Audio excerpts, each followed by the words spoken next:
मित्रांनो, आज 11 नोव्हेंबर माझ्या वडिलांचा वाढदिवस आणि खरंच आज माझं कोणत्याच कामात मन लागत नाहीये. 1 तास एकांतात बसून रडलोय मी, कारण माझं हे जे यश आहे ते बघायसाठी आज माझे पप्पा माझ्या सोबत नाहीये.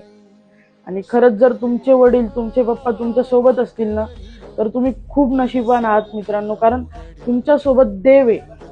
आणि देव सुद्धा हा शब्द कमी पडतो आपल्या बाप नावासमोर. कारण बाप काय असतो हे त्याला विचारा ज्याला बाप नाहीये.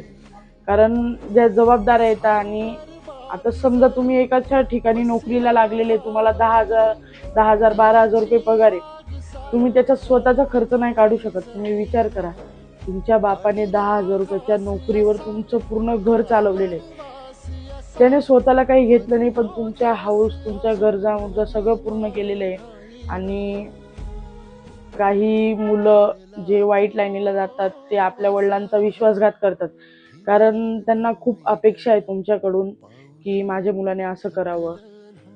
आता मला वडील नाहीये, मला माहिती जबाबदारी काय असते आणि काय करावं लागतं ज्याला वडील नसतात. तुम्ही खूप नशिबान आहात मित्रांनो, तुम्हाला वडील आहे. म्हणून आपल्या वडिलांची साथ कधी सोडू नका, त्यांचा विश्वासघात कधी करू नका मित्रांनो. आज व्हिडिओ काढण्याचं मन होतच नाही माझं, पण मला ह्या व्हिडिओच्या माध्यमातून हेच सांगायचं होतं की बाप हा काय असतो. म्हणून खरंच जर तुमच्यासोबत तुमचे वडील आहेत तर कधीच त्यांना एकटं सोडू नका, कधीच त्यांचा विश्वासघात करू नका.